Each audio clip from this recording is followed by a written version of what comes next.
Shalom.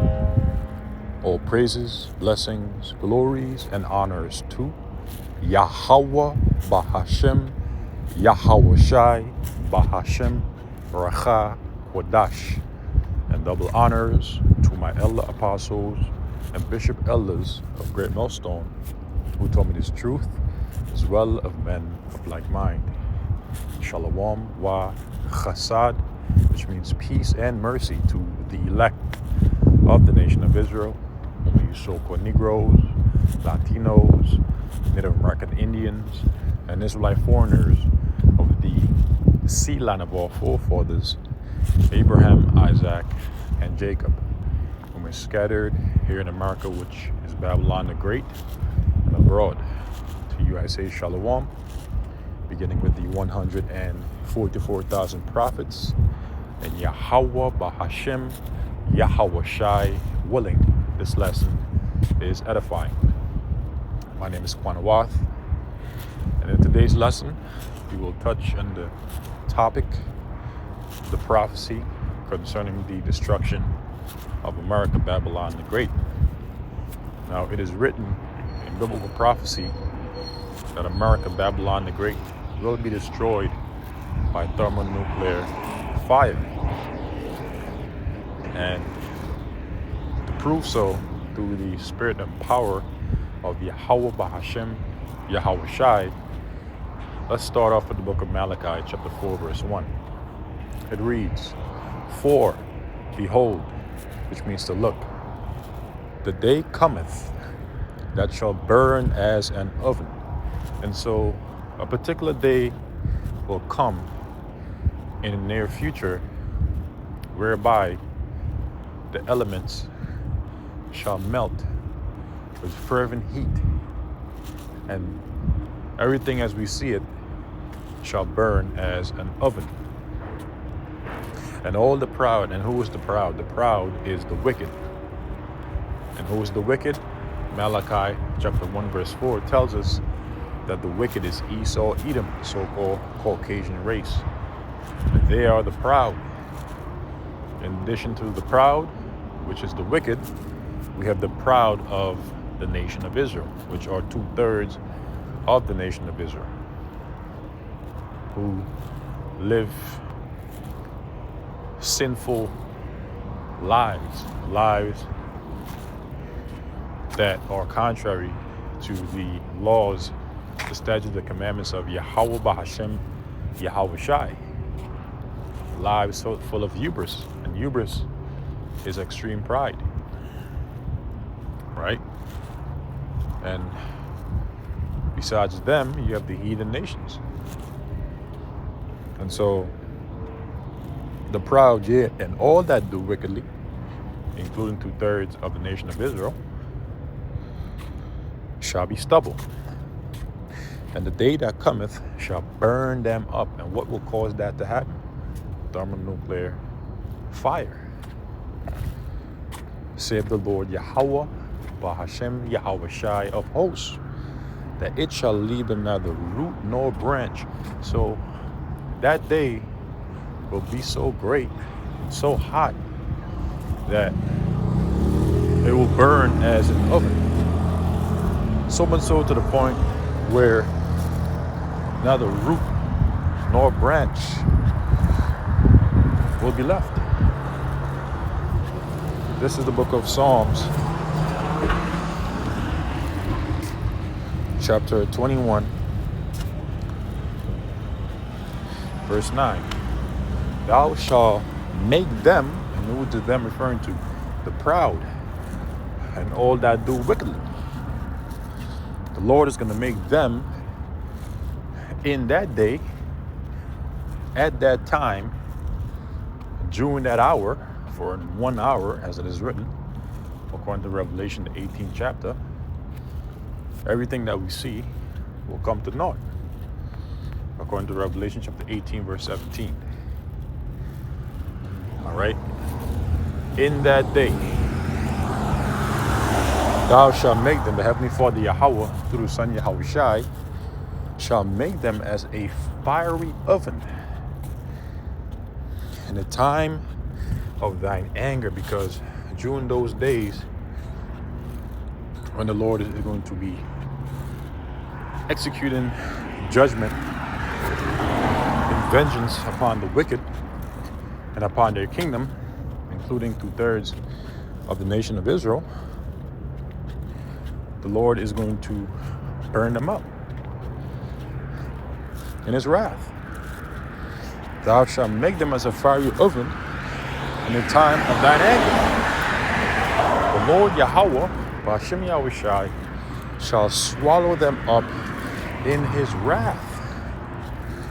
Through who? Through Yahushai. According to Isaiah chapter 66, verse 15, for behold, the Lord cometh with clouds, all right, with a sword, to render his anger with fury and his rebuke with flames of fire. For by fire and by his sword will the Lord plead with all flesh, and the slain of the Lord shall be many. Roughly paraphrasing Isaiah chapter 66, verse 15 on down. Because the Lord Yahweh, through his son Yahushai, shall swallow them, that is, the proud, yea, and all that do wickedly, that shall be stubble, them up in his wrath. And the fire from those thermonuclear missiles, from those warheads, shall devour them, because the warheads are likened unto the heads of lions. And a lion's power is obviously its head, that it uses to rip and tear the flesh of its prey. Revelation chapter 9, verse 16. And the number of the army of the horsemen, the number of the intercontinental ballistic missiles, which are likened unto an army of horsemen, were 200,000. So the Apostle John saw 200 million horsemen, right? 200 million nuclear missiles.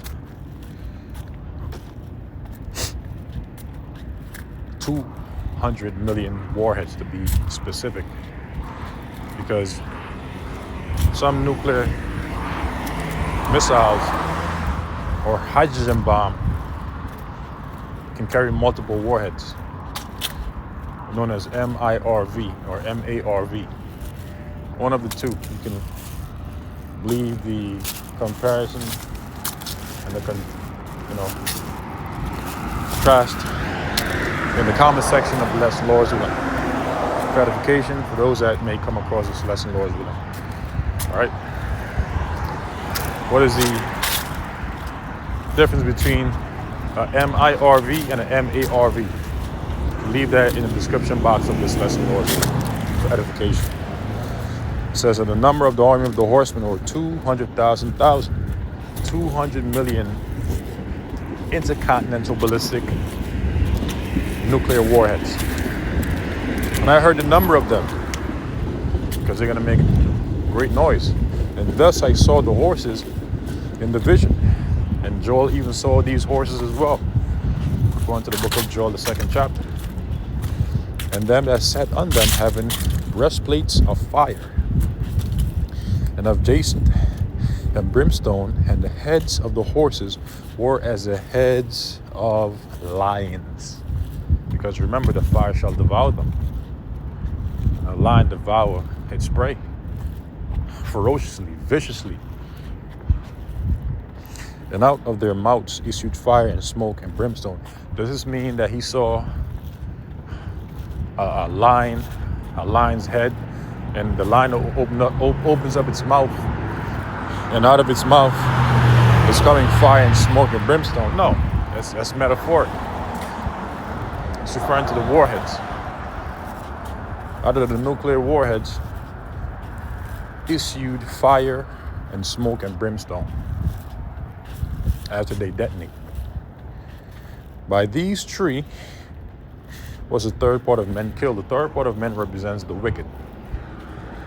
By the fire, and by the smoke, and by the brimstone which issued out of their mouths. For their power is in their mouth, in their warheads, and in their tails. Now, when you examine a nuclear missile, before they are launched from one continent to the next, they leave a silo, a nuclear silo. All right? And the nuclear silo is likened unto a bow, and the missiles an arrow. And the tip of the arrow is the warhead, right?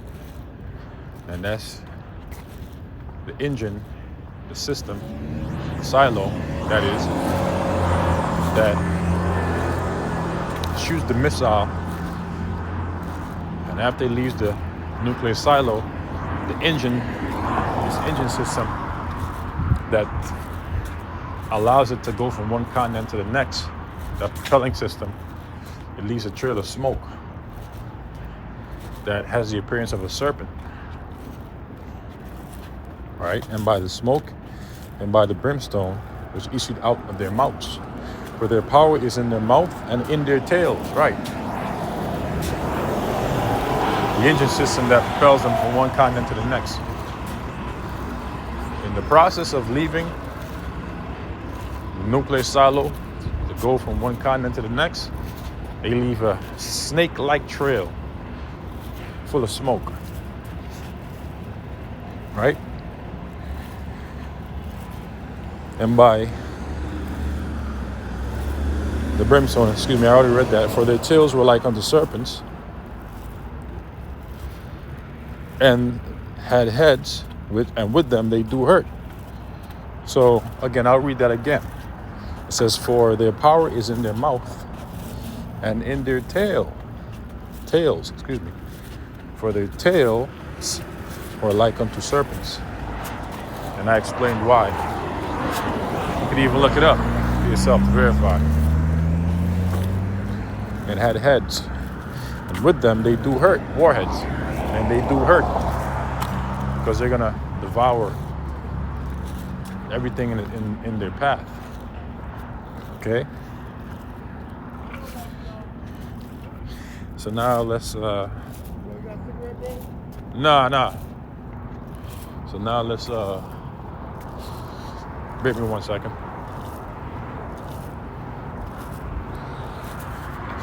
Spirit side here. Now let's get the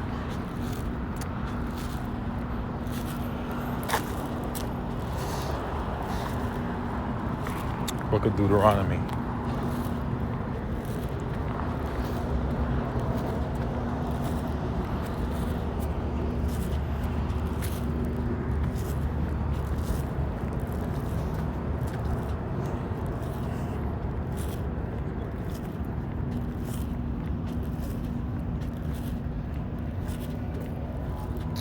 This is Deuteronomy chapter 32, verse 41. It says, if I whet, which whet means to sharpen, my glittering sword, and mine hand take hold on judgment, I will render vengeance to mine enemies, and will reward them that hate me. And that's how the Lord is going to do that. He's going to reward them via that glittering sword that is going to come out of his gall, according to Job, the 20th chapter, which are those nuclear missiles leaving their nuclear silos. You know, that fire that trail of fire that they leave behind as they're leaving is like a glittering sword. Okay, it says, and will reward them that hate me. I will make mine arrows drunk. And so many scriptures speaks about the arrows. 2 Ezra 15:16. Joel, the 2nd chapter. What else? Many scriptures, man. Those are just a few that comes to mind right now. Jeremiah 50:51. It says, and my sword shall devour flesh, and that with the blood of the slain and of the captives from the beginning of the revenges upon the enemy. Refer to Isaiah 34. So the Lord's going to bring a lot of judgment upon this land when he destroys it. Thermonuclear fire. So with that, I'll conclude the lesson here, Lord's willing. This is more so for those that are new, as those of you that already know. So this is for the newer awoken members of the Lord's elect, because only the elect will receive and accept this gospel. This word gospel is good news, right? And a part of the gospel is the prophecies, including the prophecy concerning the destruction of the land of our captivity, America, Babylon the Great, by their thermonuclear fire, according to biblical prophecy. So with that, I say shalom to the elect. The Lord is willing, I'll catch y'all in the next walk and talk. All right, shalom.